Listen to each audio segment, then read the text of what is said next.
The idea of emotional intelligence has gripped the business world's imagination since Daniel Goleman's book introduced the concept a quarter of a century ago.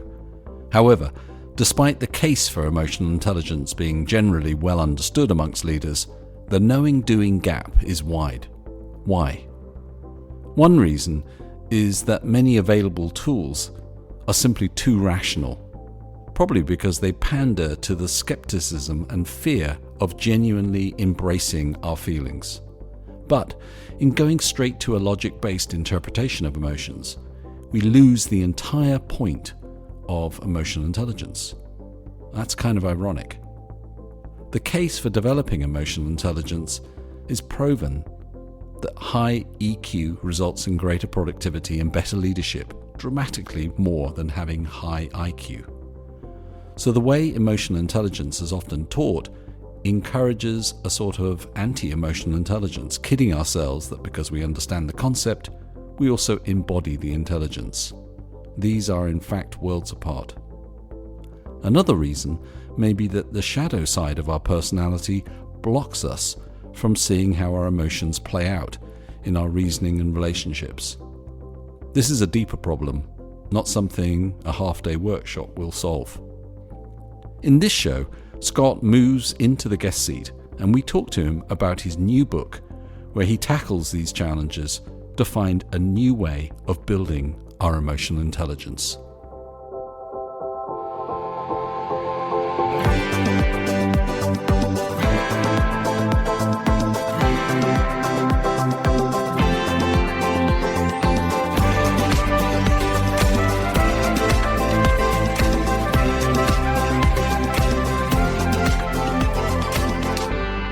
Hey folks, welcome to the Evolving Leader Podcast. I'm Scott Allender, co-host of the show, but today I'm going to slide over into the guest seat and see what it feels like to be grilled by the relentless John Gomes and the wonderful Emma Sinclair. So I'm going to hand over to you and put on my guest hat now. Thank you, Scott. Welcome to the Evolving Leader. Well, thank you. It's great to be here. Thanks for having me on. This is a new experience for you. Before we dive in, Emma, welcome back to the hosting seat. It's always great to have you here. How are you feeling today? Thanks, John. Thank you very much, Scott. I am feeling very ready for this conversation. I've been looking forward to it for a little while. So I'm feeling quite calm, quite relaxed, but also very intrigued to hear Mr. Scott Allender in the guest seat. How are you feeling, John? I'm feeling playful and very appreciative that we're having this chance to talk to Scott.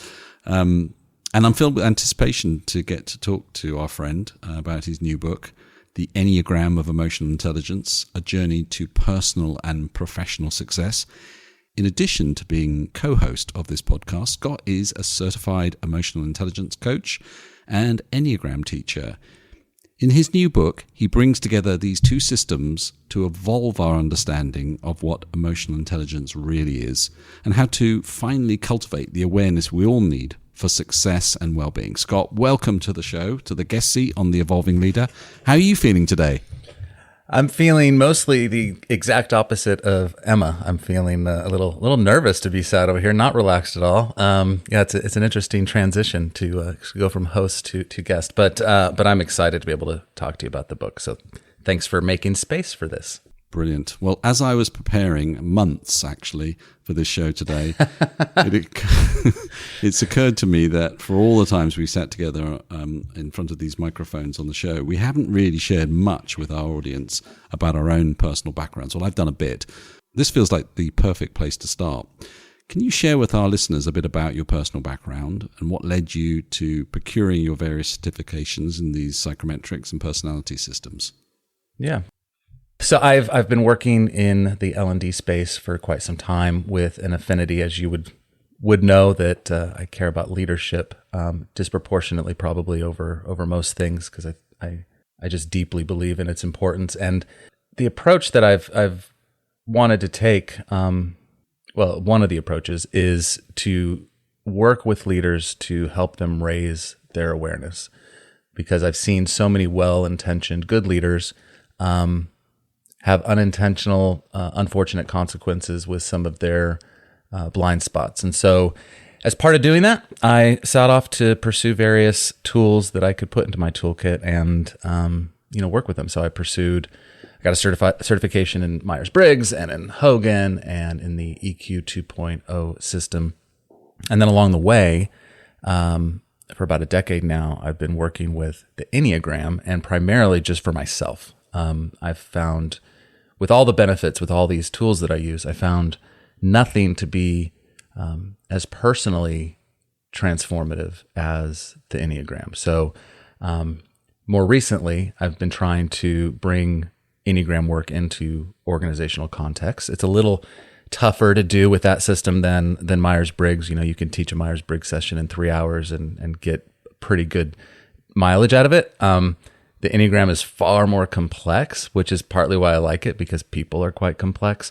So you can understand it at a high level rather quickly, but it takes a bit of time to dig deep into it. And I think it was in season 2, we had my friend Ian Cron on, and we did talk a little bit about the Enneagram with him. But yeah, so I set out to write this book to kind of marry up the emotional intelligence system with the Enneagram. Scott, I would love to, in a minute, dive into why you've written this book. But I wonder, just for the listeners as well, I know you've mentioned Enneagram on the show before, but I wonder if you could just give us a little overview of what it is. What are we working with today, if that's possible? Yeah. So the Enneagram is a personality typology that's a simplistic overview, but basically what it is it reveals 9 primary archetypes, personality archetypes, and the often hidden motivations and fears and desires that operate and fuel the behaviors of each of those 9 types. So whereas a Myers-Briggs might give you insight into preferences, and a Hogan tool or tools like it might give you insight into how people might experience you, the Enneagram is really not about what you do, but why you do it. So the best way to think of it is it gets into motivations, and those motivations are often in the shadows of our awareness, right? They're in the blind spots. They're things that we don't see, and that we don't see that we don't see. And so the Enneagram is to help you understand these latent sort of drivers in your day-to-day behaviors, and how you frame the world, and how you see things, how you think about things, how you feel about things. These personalities, from an Enneagram perspective, is one way to look at it is to think of the root word persona, which in Greek translation means mask. So our personalities are comprised of all sorts of things, right? We've got natural temperament, there's epigenetics, there's genetics, there's a lot of things that form our personality structures. And then we have these lived experiences. And in those lived experiences, we learn what is my unconscious strategy for getting my needs met. So we have a lived experience where we go, okay, this is what's valued in my world here, in my family system. This is what's not valued. This is how I'm going to get rewarded. This is how I'm not going to get rewarded. And we begin to layer on these personas. And many of these layers are there to defend against the authentic self, the truest parts of who we are. And over time, we end up over-identifying with these masks at the expense of our truest, most vulnerable, authentic selves. And so there's nine types, as I mentioned. Each one of these 9 types is sort of 9 different kinds of masks that we wear, and people over-identify and then get stuck on that type. So we're meant to sort of contain all 9 types, but because of our lived experience, we sort of stick somewhere. So the Enneagram reveals a whole bunch to us about what it's like to be in that type, why we're in that type, the stories behind that type, and then also how to get out of being stuck there, right? The Enneagram really is meant, and it doesn't get used this way very often, and this is why it gets complex to use in organizational context, is because the Enneagram ultimate journey is to start to set you on a path to move beyond the limitations of your type. Thank you very much, Scott. And I have to admit, I've been diving into Enneagram with conversations with yourself, but also reading your books just opens your eyes to a very different way of understanding and exploring self. And I wonder whether we could start there, because you start with a very powerful, very personal story at the beginning of your book into kind of your journey and almost an awakening of self, and how Enneagram's given you that access point. So I wonder if you could just explain to us why this book, why now, and why is it so important for you? Yeah, so there's a personal and professional motivation for doing this. Personally, I'd been studying the Enneagram for a while, and a friend of mine was working on his PhD, and part of the work he was doing was around emotions. And in that, he gathered sort of 12 of his willing friends to be kind of part of an experiment he was doing on, can he help men change the conversation around feelings and the way we relate to our own feelings and the way we relate to each other with our emotions. And day one, I knew a few people in the room. I didn't know most people. He wrote 8 core emotions up on the wall that was based on the psychiatrist or psychologist Chip Dodd's 8 core emotions model. And all you had to do was look up at the wall and in a popcorn fashion, no order, just identify 1 or 2 feelings you were feeling, no context, no explanation, just say it. And I couldn't name it. This wasn't even emotional granularity like we've talked about on the show before, John. This was like just basic, right? Just pick one. And nobody would even know if you were telling the truth. Just say one, right? Just do it. And I couldn't do it. And finally, I went last and I chose loneliness because that was one of the emotions. And I felt lonely because I felt like the only one that couldn't name it. So that set me off that night to do a deeper dive into some Enneagram research. And I finally, up until that point, I wasn't quite sure what my type was. And I read the Complete Enneagram by Beatrice Chestnut. And in that book, she gets into something known as subtypes, which I don't get into in my book. And when I finally got to my type, I'm like, oh my gosh, she's had a nanny camera in my house my whole life. Like, this is like reading again. It was like a journey into the forest of the shadows of like all the stuff that I hadn't seen or wanted to see. And it showed me why I was so good at using emotions to understand what other people were probably feeling, but so bad at identifying what I was feeling. Around that same time, I was driving down the interstate a few weeks later, I think it was, and I'd started to experience out of the blue what felt like potentially some kind of cardiac episode. And I'd never experienced anything like that before. I was short of breath and I wasn't really feeling pain, so I didn't know what it was, but my heart was just moving really, really erratically, and I started to hyperventilate a little bit. And again, never having experienced anything like this before, I started to make my way to the exit that I saw and started dialing emergency services on myself and pulled over into a parking lot. And by the time the ambulance arrived, I was out of the car and I was pacing around. And my heart sort of settled into a better rhythm, and I realized probably not a cardiac event. It's probably something you hear about that's related to anxiety. And I wasn't quite sure, but by the end of that evening, I was quite clear that I had had my first ever panic attack.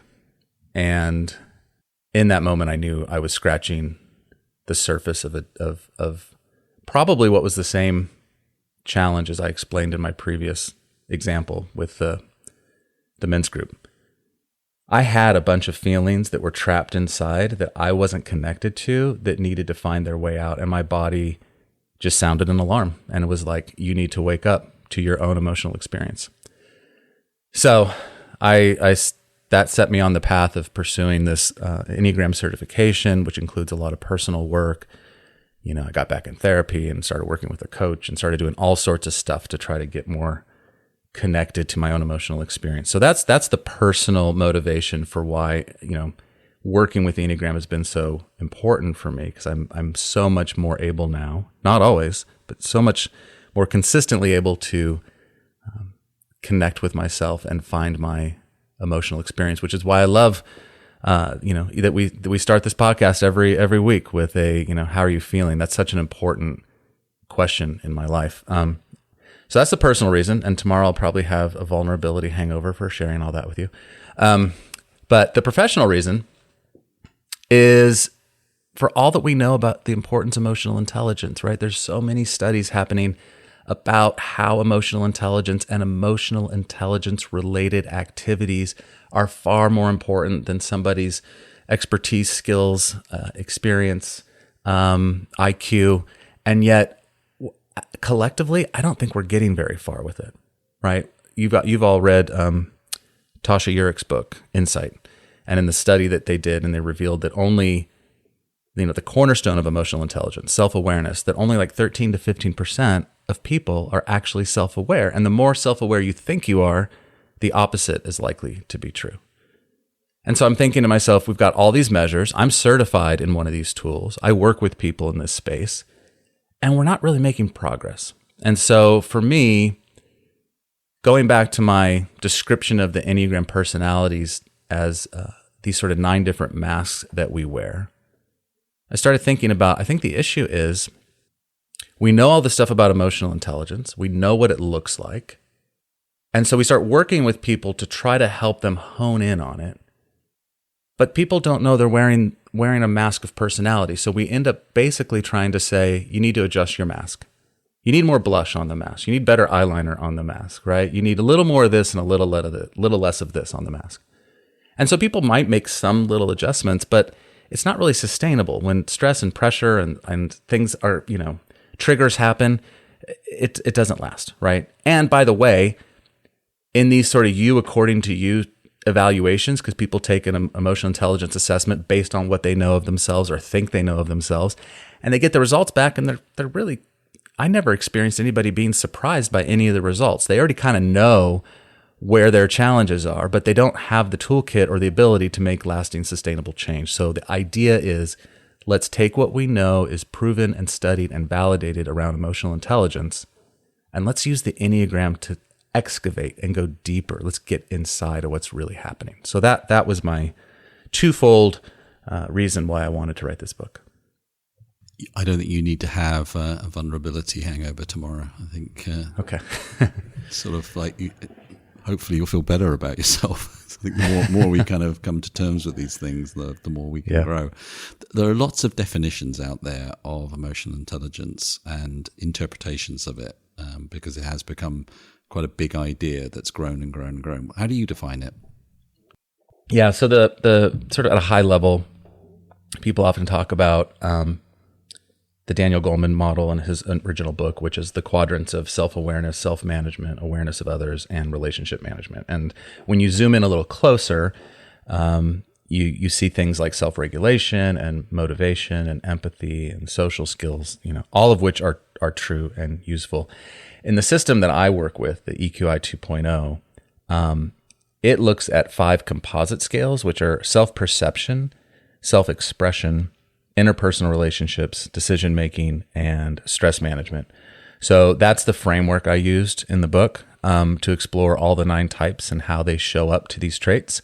But beyond that, I think there's a couple things missing from the emotional intelligence conversation. And John, you and I have talked about this. All of these systems tend to get far too rational and logical far too quickly and bypass the actual emotional experience, which is what I did most of my life, right? I can talk about emotions. I understand what emotions are. I understand the value of emotions, but I wasn't really connected because I would get far too rational and heady about my emotions. So to really understand and become more emotionally intelligent, we first have to allow ourselves and find ways, if it's a struggle for you, to really feel your feelings. The other piece of it, and we've explored this a lot on the show, and I know it's a fundamental cornerstone for your work, John, on mindsets, which is bodily awareness, right? So we have our feelings, but our feelings are often constructed based on what's going on in our body and the quality of our thoughts. And so what the Enneagram actually reveals, you have these 9 types, but if you break the 9 types down into 3 sections, you've got 3 types that are naturally over-identify and overuse cognitive intelligence, logical and rational intelligence. You've got 3 that are in what's called the gut or the body triad of intelligence, and they overuse and over-identify with the gut and the body. And then you've got the heart center in the Enneagram model that is all around emotions, and they kind of over-identify and overuse emotions.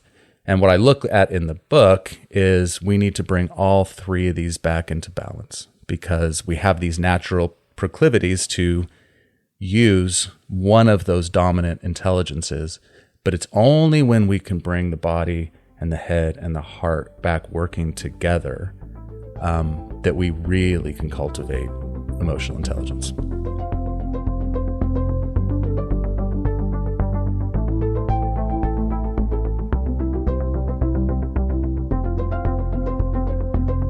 You mentioned this concept of the true self and the denied self, and I wonder what some of the signs are that indicate your true self is being denied. How does denying our true self actually hurt us or hold us back from future success?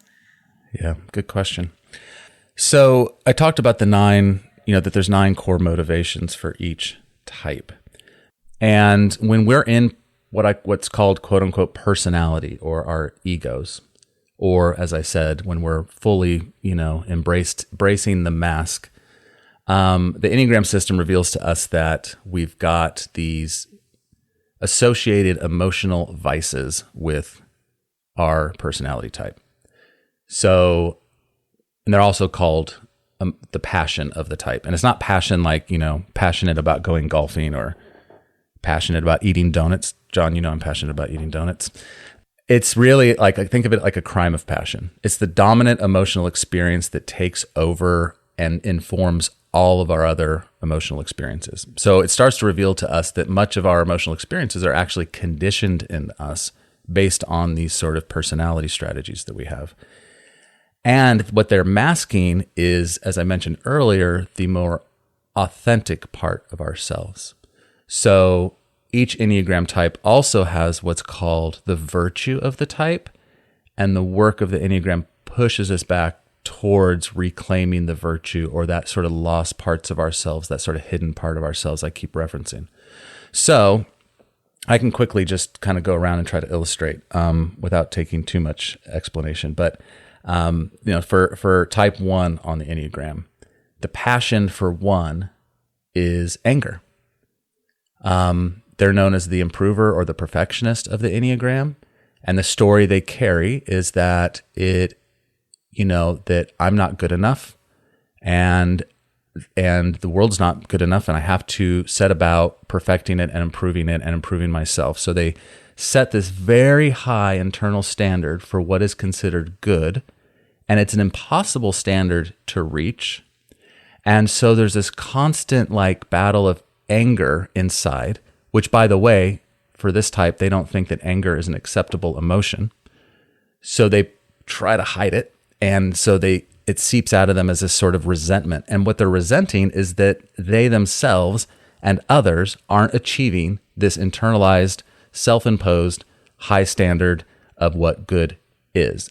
And they self-deceive into thinking, if I can be good enough, if I could achieve enough good, if I can make the world around me good enough, I will actually reclaim the virtue, which is serenity.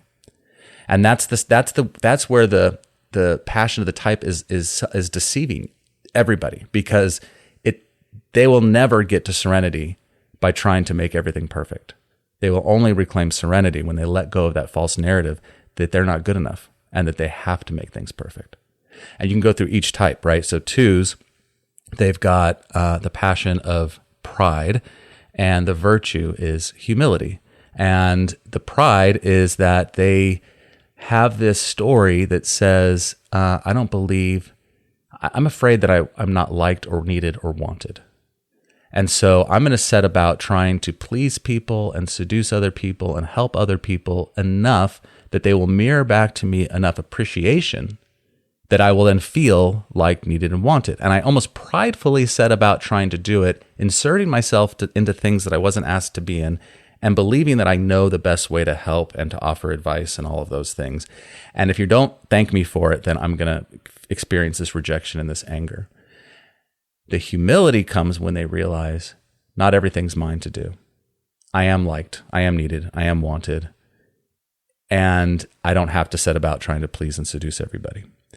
And so I won't go through that, the example of the rest of the 7 types, but for each type, so when a 1 is experiencing a lot of anger, when 2s are in pride, when 3s are in inauthenticity, when 4s, you'd have to read the book to understand fuller descriptions, but when 4s are experiencing envy, when 5s are experiencing avarice, when 6s are experiencing a great deal of fear, when 7s are in gluttony, and when 8s are in lust, and when 9s are in sloth, these are all indicators that we are not living in our true selves. We are living out of the personality. We're living out of the ego. And when you're in that space, this is exactly why I think emotional intelligence work often fails, is because when those things, which are all consuming for each of the 9 personality types, are in charge, there's no way you can make enough adjustments to live a more, balanced life that is more fruitful for everybody around you, because you have the story behind the mask that's fueling the passion that's going to overtake everything else, right? So as you study the Enneagram and as you get to know your own type and what the passion or the vice is for you in your personality, you then start to do the work of how do I release the false story behind this narrative, and then I can start to reclaim, the lost and hidden parts. What's so interesting about the approach you've taken is that none of these models provides the whole answer. And what you've done is you kind of triangulated between the Enneagram and these 5 different components of emotional intelligence, plus these stories that bring them to life, that are so eloquently told. Can you just dig into the these 5 emotional intelligence measures and how they sort of unlock some of the insights behind the Enneagram? Yeah. So I look at self-perception, self-expression, interpersonal relationships, decision-making, and how we understand and deal with stress. And it's called stress management in the book, which I hate. And the only reason I used that title is because that's the language of the system. But in reality, I don't think of stress, making progress against living an overstressed life is not to learn to simply manage it. Not that I'm saying that's what everybody means when they say stress management, but I really think it's about building a greater capacity for handling stressful situations. And that's really what I try to get at the book. But these are all interrelated. So self-perception, let's start there. Each of these 9 personality archetypes have a natural and often false sense of self. We don't see ourselves very clearly, right? Now, I've been picking on 1s for a minute, so just to carry that through, like 1s may have the worst self-perception of any type because of this narrative that they've got to be perfect. They can't make mistakes. They're going to always see themselves as failing and making mistakes, right? And then that leads to a self-expression of, as we talked about a moment ago, falseness, right? Putting out there the appearance of being good and happy and cheerful when they're not really that way, or a sort of bubbling sense of irritability and resentment that leaks out that they're not aware of, that makes people feel that they're tense and hard to please. And so that self-perception leads to self-expression issues, and then that leads to interpersonal relationship challenges where they might seem rigid and unrelenting and difficult for them to sit in gray areas and maybe, relax a little bit, and therefore their interpersonal relationships suffer. And this might lead to a challenge with decision making, because if you think there's only one right way of doing things, only one way that's good and one way that's bad, dealing with complex issues and making complex, nuanced decisions is going to be a challenge, right? You might be too rigid. And you might find that you're carrying a whole lot of stress and tension in your body because you're never living up to these impossibly high standards that you've set for yourself. And that is true for each of the 9 types. So what the book does is try to get at, how do we get more clarity in all these areas? How do I start to see myself really more clearly, more compassionately, right? More openly. And then how can that help inform the way I express myself, and my interpersonal relationships will benefit, and my decision making will benefit, and my capacity and ability to handle stresses and release stresses will greatly improve. So that's kind of the big middle section of the book is a detailed examination of how we do that. Hi folks, Phil Kirby here, producer of the show. If you're enjoying The Evolving Leader and would like to stay connected with us between episodes, follow us on Twitter at evolving_leader. And please do leave us a review on Apple Podcasts. We really appreciate your support. Thanks for listening. Towards the end of the book, Scott, you start a whole chapter on the work of transformation and this sort of space of real personal growth work. And in there, you identify sort of 9 types of fear and state that, acknowledging our fear is essential for developing awareness. Can you just unpack that sentence for us? What are you getting at there? Yeah, so as you do the work of understanding your personality archetype, the tendencies, the sort of way we put the way we frame things, the lenses we put on things, underneath all of that. So even the vice we were talking about, the passion we were talking about, that's all motivated by this core fear that is often very hidden from consciousness. Most people would not say. In fact, a lot of times people resist it when you say, well, this is the core fear of that type. And they're like, what are you talking about? I don't feel that. And it's not till sometime later that they actually can acknowledge that that's what's going on. And so part of the growth work is to have the courage to face that fear, to confront the fear. And when I say by courage, a couple reasons. One is to do that means you have to also confront some of the wounding messages and childhood stories that sit behind that fear. It also means that you're going to open yourself up to real change potentially. But even the best people in our lives kind of don't want us to change, right? Like 7s who are known as the enthusiast on the Enneagram and tend to show up to every party you possibly have because they have tremendous amount of fear of missing out. And they're great storytellers usually, and they're a lot of fun. And part of what's motivating them, though, is that they're trying to outrun any sense of suffering or pain in life. And so they're always living in the future. They're always running really fast. They're overly optimistic. They are subject to confirmation bias because they don't want to look at anything that would slow them down or give them a dose of reality that doesn't feel optimistic and enthusiastic.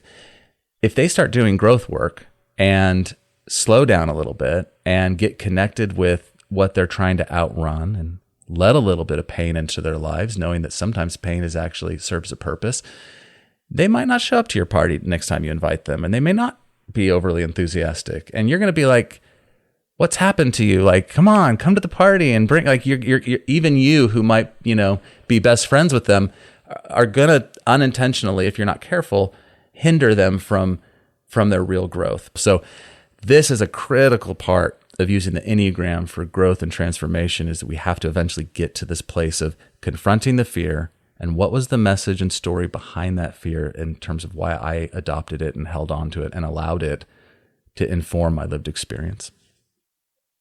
Just let that breathe for a moment. I remember doing my Enneagram. I'd done it a few times, and confronting that fear. And actually, if anybody's interested in a deeper dive, Scott and I did a couple of shows on this where we actually went through a lot more detail each of these fears and how they play out, and how you can mitigate them as well. So when I looked at my fears as being 7 and 8, they're kind of 2 dominant aspects of them. They are incredibly difficult to confront. But also when you do, there's a joy in that, because you can see the pattern playing out, and the thing that you can do to mitigate, to offset that, is actually very liberating. So I think the truth of this, and I think one of the things that we should just call out in this moment here is that there's a whole counter voice in the world around all of these psychometrics, calling them out as akin to sort of horoscopes and so on, and that you can see yourself in any kind of description of personality types and say, yeah, that's me, and they've got me, and so on. So it might be worth just pausing for a moment and reflecting on that, because my take on it is that if something helps you to have a conversation a meaningful conversation and get to some form of self-understanding. It may not be, because, we are already identified there's lots of things going on here. You can't summarize a human being through a psychometric program, especially as it's self-reported. But if you can get some insight into yourself that unlocks a truth and a greater degree of self-awareness, that's incredible. So just give us a sense of your take on this. Yeah, I mean, I'm glad you brought this up, and it's important to note, the Enneagram system wasn't developed by some uneducated individual who doesn't know what they're talking about. This is the work and refinement of multiple PhD level psychologists who built this system, right? It has origins much deeper than that, but it's a sense-making system, right? This is the sort of patterns that show up enough, right? So yes, it's not everything I'm describing will be 100% true of any individual, but they're patterns and motivations and fears and desires that show up consistently enough. And the system is, it doesn't just show you a linear progression of 9. It's actually around this. Enneagram means 9, and the gram means picture. It's a picture of these 9 personalities and how they relate to one another. And again, it was built and designed and refined by psychologists, and they use it, those psychologists who know it always say, gosh, this saves me so much time with my patients. Because if I can understand, without us spending 2 years to finally get to the fact that, oh, you're motivated because you feel worthless, separate from what you achieve. Now we can actually get somewhere. We can almost start there. You can sort of save time. So I agree. I don't think anybody should just believe it. This isn't some kind of cultish kind of thing where you just buy into it, hook, line, and sinker. But the roots of the Enneagram are really strong in the psychology profession, and I think that's important for people to know. So, we are constantly bombarded with this idea of growth and open mindsets and so on. And we have talked a lot about the counter to that, which is the defensive mindset and how emotions form that and how that can then become inured into these fears and become a way of thinking about things. Can we talk about that for a moment? Because what I didn't know about the Enneagram is that it reveals the 9 personality specific defense mechanisms that will interfere with a person developing or sustaining that kind of openness to the world. Can we tell us a little bit about those defense mechanisms and how they're attached to each of the types? Yeah, I go into a deep dive in the book. That's a really important piece. So thanks for asking it, because we do a lot of work with the open and growth mindsets and talk about defensiveness. And when you have a room full of people, we can talk about it in a very general way, and they may not understand the ways in which they themselves are getting trapped in defensiveness, as you're pointing to. Just as a sort of, I guess, teaser for anybody that's interested in reading the book, type 1s use the defense mechanism of reaction formation. So we talked about them a bit throughout this conversation. Believing that anger is not an acceptable emotion, they use the defensive reaction formation to turn anger into a more pleasant and acceptable emotion. So if you ever talk to somebody who's giving you a big smile, but behind their eyes, you're kind of, why do I think you want to hit me in the face right now? Right? You've got this sort of, I don't believe the smile, right? And that's reaction formation, right? 2s use the defense mechanism of repression. So we talked about how they like to go out towards other people to help please and give in some way, and overly focus on the experience of other people. And in so doing, they repress their own wants and needs. And so much of what a 2 is doing actually is looking for you to meet their needs without them having to ask for it directly, because if they ask for it directly, you might directly reject them. So they repress from conscious awareness, what they really want, and they get really subtle with how they try to get their needs met. 3s use identification. So they overly identify with what the expectations are of everybody in each room that they're in, and then they subtly shape shift to represent what good and great and successful would look like in that room. So they become a bit chameleon-like, and they over-identify with these different chameleon-like strategies and deceive themselves into thinking that they're being authentic when they're not. 4s use introjection. So feeling deficient themselves or flawed in some way. They introject the emotions and experiences of other people around them and kind of make them their own lived experience. 5s use isolation. So 5s get stuck in, that fear of being overwhelmed that I mentioned a while ago. They will isolate and retreat up into the attics of their mind to try to process and make sense of the world. And so they don't show up the way they need to. 6s, with the core fear, which for them is just fear itself. They fear so many different things. They project onto other people and experiences things that they can't process or tolerate or accept in themselves. So they sort of outsource their fear onto others. 7s use rationalization. So we talked about how they are the consummate reframers of any negatives into positives, most likely subject into confirmation bias. I think that's a really powerful skill, by the way. Yeah. Is that you? You're a 7, John? might have something to do with it, but yeah. So they rationalize this behavior of theirs as a way to keep them from having to face unpleasant realities. 8s use denial, right? They deny their vulnerability until they really do the work and understanding of vulnerability is actually a strength, which is hard for 8s to accept. I've coached many 8s, and they're like, I just don't understand why anybody would want to be vulnerable. Like, I don't understand, what do I get out of that? It's like really hard for them to understand. And 9s use the defense mechanism of narcotization. So we talked about how 9s so fear being cut off from important people in their lives that they go to sleep to their own agendas to merge with the will and wants of everybody else. And this is both personally and professionally.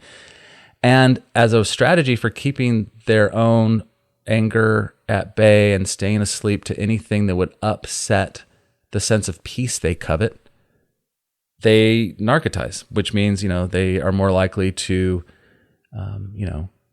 whether it's routines or what have you, they're let's use things like, sitting down and watching all of Netflix, or, going through a tub of ice cream, or anything that sort of can kind of keep them from having to face these things that they're doing. So these 9 specific defense mechanisms are what I talked about, how the rigidity of the personality is so strong and so trying to defend the essence of who we are underneath, that sort of part of ourselves that we buried away to protect it, that we have to sort of be able to unpick and understand how these defenses are going to keep surfacing. They're going to keep coming back. It's not one and done, right?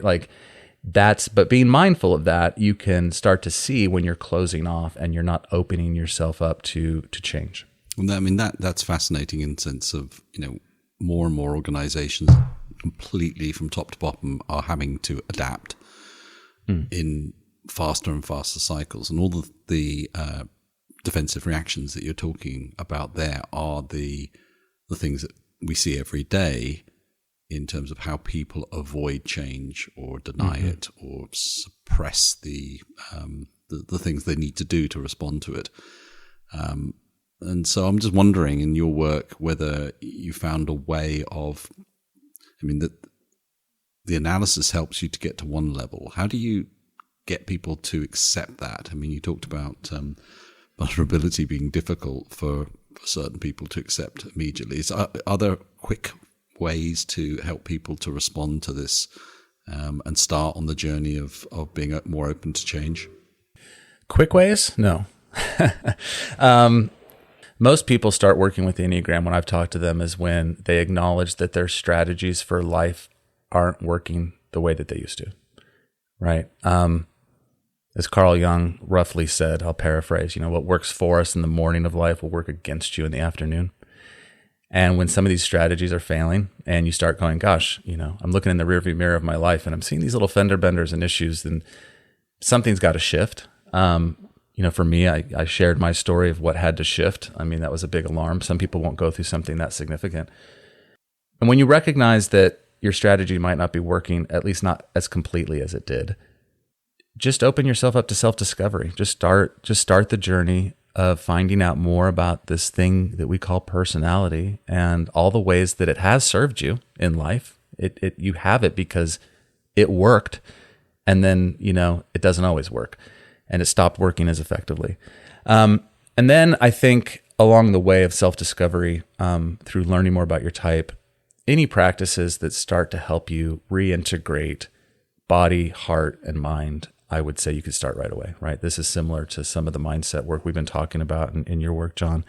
But, body scans and, meditation and yoga and anything that interoceptive sensitivity practices, all of those things are critically important for starting the work of realigning because of these three intelligences.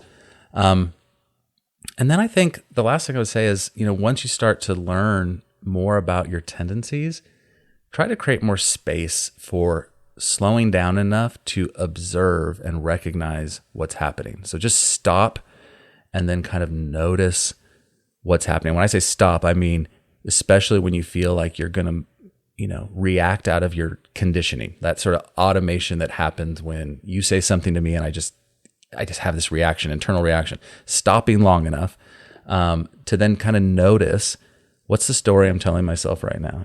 Is that story objectively true? What am I feeling? What's behind that feeling? What's my body telling me? Like all these things that we keep talking about on this show, but from a lens of personality, specificity. And then you can kind of get curious about it. And the one thing I will say too, be incredibly self-compassionate in your curiosity, right? Don't look at these things and go, because the Enneagram is going to reveal to you some unflattering things, but it's meant to be confronted with self-friendship, and you're never going to, shame your way into change. That's counterproductive to change. Like, just get curious. Just stay curious long enough to be able to question the stories that you hold. You use this really, I liked it, it's a lovely phrase in your book, and you talk very early on about setting off on a never-ending path of self-discovery, and the reality that there is no self-awareness station. I love that station where you finally arrive. And I just wondered, based on this work and obviously the importance of this book, I wondered how you'd come to make sense of that for yourself in terms of your next sort of journey of self-awareness. What next for Scott Allender and this piece of work? It's a good question. I feel like such still such a youth in this process in a way. I'm writing about it, but I still feel just early days of self-discovery in so many ways. And I do point that out because I think it's easy to make a bit of progress early on in this kind of journey, and then inevitably something will trigger you. You will fall back into old patterns, and you might think, oh, phooey, Enneagram was interesting for a minute, but it doesn't really work. It only works if you keep doing the work, right? It's this book is an invitation to set you on to whatever work that you need to do specifically. And so I thank you for bringing that up, because it's a journey, and that's the whole point.